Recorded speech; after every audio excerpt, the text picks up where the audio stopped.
सम्मानित राष्ट्रवादी साथियों, मैं श्रीनिवास राष्ट्रवादी संस्थापक भारत रक्षा दल ट्रस्ट आज अपने राष्ट्र नायक प्रधानमंत्री नरेंद्र मोदी जी के द्वारा कल 15 अगस्त को लाल किले के प्राचीर से देशवासियों को अपने कार्यकाल के सबसे लंबे भाषण, जो 103 मिनट का भाषण था, उसके कुछ एक मुख्य अंशों की ओर आप सबका ध्यान आकर्षित करने के लिए रूबरू हो रहा हूं। लेकिन इसके पहले मैं सर्वप्रथम भारत के पूर्व प्रधानमंत्री, जिन्हें मां सरस्वती पुत्र के नाम से भी लोग जानते हैं, जिनकी वाणी में वह ओज होता था कि विपक्ष भी उनको सुनने के लिए, दूसरे दलों के लोग भी जो है उनको सुनने के लिए लालायित होते थे। जब वह सदन में बोलते थे तब सन्नाटा पसर जाता था, हर कोई उनसे कुछ सीखना चाहता था। वह नेता तो भारतीय जनता पार्टी के थे, लेकिन सच कहिए तो राष्ट्र के नेता थे। ऐसे पूज्य अटल बिहारी वाजपेयी जी की आज पुण्यतिथि है, इसलिए मैं सर्वप्रथम उन्हें अपने संस्था भारत रक्षा दल ट्रस्ट की ओर से, आप समस्त देशवासियों की ओर से उनके श्री चरणों में विनम्र श्रद्धांजलि अर्पित करते हुए प्रधानमंत्री नरेंद्र मोदी जी के भाषण के कुछ मुख्य अंशों की ओर आपका ध्यान आकर्षित करना चाहता हूं, जो लगातार 12वीं बार लाल किले के प्राचीर से झंडा फहराने वाले देश के वह दूसरे ऐसे नेता बन गए पंडित जवाहरलाल नेहरू जी के बाद, जिन्होंने लगातार 12 वर्ष तक लाल किले के प्राचीर से झंडा लहराया और देशवासियों को संबोधित किया। प्रधानमंत्री जी ने अपने भाषण में 3-4 मुख्य बातों को, बात तो 103 मिनट की, और प्रधानमंत्री का संबोधन, उनका एक एक शब्द देश और देशवासियों के लिए, सशक्त राष्ट्र के निर्माण के लिए, एक विकसित भारत के निर्माण के लिए संबोधित रहा। लेकिन हमने उसमें से 2-4 जो मुख्य बातें जो हमने निकाला, वह मैं आप सबसे जो है जिक्र करना चाहता हूं। सबसे पहले जो आत्मनिर्भर भारत के जो उनकी परिकल्पना है, उस पर उन्होंने एक जो नारा दिया, दाम कम दम ज्यादा। यह एक ऐसा बड़ा संकेत है जिससे हम समझते हैं, जो हम अपने स्तर से उसका विश्लेषण कर रहे हैं, कि इस संदेश से और इस कार्य पद्धति से हम अब चीन की जो प्रणाली है, आज चीन क्यों आगे है, चीन की उत्पादित वस्तुएं हम आयात शुल्क लगने के बाद भी भारत में सस्ती हैं, या अन्य देशों में भी जो पहुंचती हैं तो वह उस देश की उत्पादित वस्तु से सस्ती होती है। उसका कारण यही है कि वहां पर श्रम लागत मूल्य कम होने के कारण, वहां पर टैक्स कम होने के कारण चीजों की कीमतें कम हैं। तो निकट भविष्य में प्रधानमंत्री जी ने दीपावली पर डबल तोहफा देने का जो आश्वासन दिया है, जिस पर हम लोग स्वयं अनेकों बार यह बात बोल भी चुके हैं कि हमारी टैक्स प्रणाली,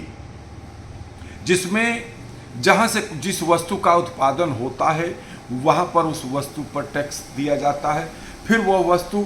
थोक विक्रेता के पास पहुंचती है तो वो टैक्स पेड करके अपने पास ले आता है, फिर थोक विक्रेता फुटकर विक्रेता को जब बेचता है तो वहाँ पर टैक्स लिया जाता है, और फुटकर विक्रेता जब आम उपभोक्ता को कोई वस्तु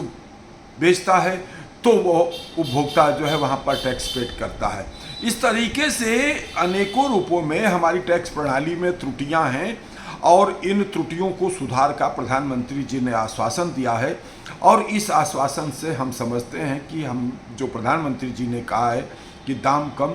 दम ज़्यादा की प्रणाली विकसित होगी, और आने वाले भविष्य में युवाओं को प्रधानमंत्री जी ने बड़े आश्वासन दिए हैं उद्योग लगाने के लिए, कल कारखानों के विकास के लिए, और उनको प्रोत्साहित करने के लिए सरकार की योजनाएं आएंगी जिसमें बड़े ऋण भी दिए जाएंगे। इस प्रकार का प्रधानमंत्री जी ने जो अपना संबोधन दिया है वह आत्मनिर्भर भारत का संदेश है और कहीं न कहीं अमेरिका के मुंह पर एक तमाचा भी है।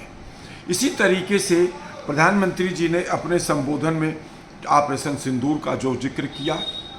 लाल किले के प्राचीर से पाकिस्तान को चिताया और यह बता दिया कि यह पुराना भारत नहीं है, अगर हमारी तरफ आंखें भी उठाओगे तो आंखें निकालने का ये भारत क्षमता रखता है। और जो पहले उन्होंने भी 2-3 बार अपने कार्यकाल में सर्जिकल स्ट्राइक किया और एक बार फिर से जो ऑपरेशन सिंदूर के माध्यम से पाकिस्तान को एक कड़ा जवाब दिया, वह वास्तव में प्रशंसनीय है। और उन्होंने जाबाज सैनिकों का जो सम्मान किया वह वाकई बहुत ही प्रशंसनीय है। निश्चित रूप से हमारे सैनिकों का इस प्रधानमंत्री के संबोधन से हौसला अफजाई हुआ होगा। प्रधानमंत्री जी ने सबसे महत्वपूर्ण बात जिस पर कि मैं इस विषय पे मैं दिल्ली सुप्रीम कोर्ट के अधिवक्ता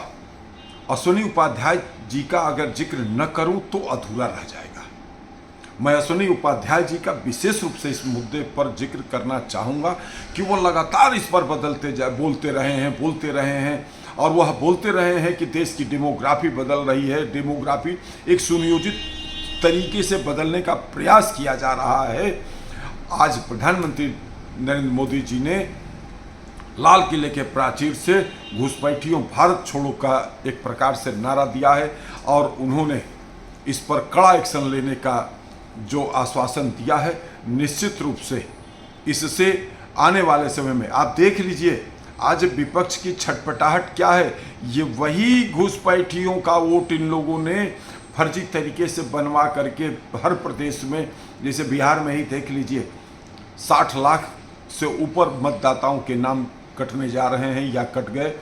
ये वही लोग हैं, ज़्यादातर वही लोग हैं। तमाम मृतकों के भी नाम एक